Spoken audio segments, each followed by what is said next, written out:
So can you tell me a little bit about who you are and why you're here at Startup Week Columbus? Fantastic. Thanks. So I'm Doug Gouty, and I am a serial entrepreneur of sorts. Had a few companies with a few exits, lots of fun. And we had seen, me and a few other people that were serial entrepreneurial and people around Columbus in the entrepreneurial ecosystem, had realized that over the years a number of events like Startup Week and Wake Up Startup and a few other things had kind of gone away and dwindled and just disappeared, and thought that there's a big hole in Columbus of those sorts of events. So me and a couple other people had some talks and decided we should get this done, and we put together some sponsors and created Startup Week, and we thought we'd give it a go and get a start. And Cohatch has been a great partner, and Big Kitty Labs, Tushar as well, and Thompson Hine, Lindsay, and everybody seems to be very excited about this. So we're very happy to get it going again. Yeah, I realized I wore my Columbus shirt, and then Thompson Hine was on there. Yeah, somebody came up to me and they're like, "Oh, so you work for them?" I'm like, "No, I'm just supporting their merch." Well done. Yeah. Well done. I don't know, maybe we'll see if I get some kickbacks on this. Fair enough. So yeah, you really did bring something back that had died a while ago. I think Ryan kind of went through the history of Startup Week Columbus and kind of how it was something that was needed but couldn't really get going again. Yeah. So can you kind of talk about your place in innovation? Like it's very important. I think a lot of people here are entrepreneurs or they're startups trying to innovate on past systems. And I know that you do a lot in innovation. Oh, thanks. So, wow. So it's a very broad question. A very broad question. Yeah. So what we've seen is, and it's been, kind of outlined by the fact that all these things have gone away, and but yet in other cities around Ohio, there's very vibrant entrepreneurial ecosystems. And frankly, we just couldn't figure out why that had been happening. But we realized that just due to I don't know, things going away, neglect, or whatever it is, no, not anyone's fault of anything, that the things that one by one just kind of disappeared. And so we've decided via a VC company that we've recently started, SparkWorks Innovation, we have infrastructure and support in order to bring these things back. So that's one of the things we're working on among helping startups and other things that we do, is specifically to rebuild entrepreneurial ecosystem, because it just frankly helps everybody. Yeah, I think Thamar, we talked to earlier, she was one of the speakers, and I think she said it the best, where people just get really busy with their life. And I think to your point, I think I've been to a lot of the Rev 1 events, and I think that the ecosystem kind of it's kind of like our health, right? We'll get focused on something we're doing and things just tend to fall away. And for an ecosystem, it falls away a lot quicker than we'd expect. So I think that the support is really there. Do you see within the Columbus ecosystem or the greater ecosystem, where do you see like innovation really going? You know, especially in the next couple of years, do you see it more startups? Do you see like in doing this, like is this going to spur more events or? Well, we have a list of events that people have actually asked us to bring back, which is kind of crazy. I wish I was in the bringing back in innovation ecosystem events business. I wish I could be in that business, but we hope to eventually hire a full-time person who is in charge of doing that. And part of what we've been working on with Startup Week is to set up a nonprofit specifically to handle those things and hire a person to manage these things, and as well as Wake Up Startup, which is something that we've also been already running, potentially some showcases for entrepreneurs that people have asked us to do. The now called Fresh Pitch, previously known as Drunk Pitch event as well, seems to be very popular. Pretty soon we'll head off to that this evening.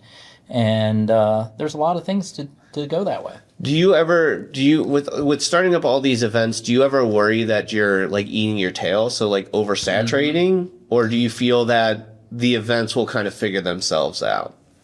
The latter. I feel like the events will either be supported by the community or not. The Startup Week seems to have gotten quite a bit of support, considering is the first one coming back in 8 years-ish, 9, almost 10 years. So that's great. And we already have volunteers and sponsors and a commitment from Cohatch to do it again next year. They're excited, in fact, to do it again next year. And hopefully with the third year, I think that's the real test. Is first year we've had it, second year will probably grow into, and then the third year we'll see whether or not people really come back or it continues to grow. If it continues to grow in the third year, we know we've got something. But if it starts to kind of go back and die on the vine a little bit in the third year, we know that may not be something to continue to work on. Yeah, I think that's interesting because I think that a lot of people do events, and if they don't see an immediate return, I know several event organizers that are very transactional. You know, not when you're running a business and you're making money off of it, makes sense. But at the same time, I think that's a very interesting approach I hadn't thought about, because it proves out not only could you have had an off year, right? So you could have had really success and then a down year, but it kind of shows the proof in the pudding where you get some numbers. Well, the interesting thing with Wake Up Startup, for instance, the first time we had it 2 months ago, we had about 40 or so people show up. Yeah. But then the second time we had it, we had about 50 people show up, and about half the people were new people coming. So we're seeing the beginning of a great trend. And if it continues, pretty soon we'll have about 100 people coming in a few months. Yeah. And if we can keep that going, I don't know we ever want more than 100 people coming to it, but regardless, it's if we can keep that going, and the same thing with with Startup Week or anything else we try with that. Yeah. Okay, so now to kind of wrap this up, since we've talked around, like what is some advice that you would give a startup fresh on the scene? So if you met somebody off there, and this could be from personal or whatever, I'll limit it to 2. Okay. So what are 2 pieces of advice that you would give them today? So the first piece of advice, leading into the second one, is to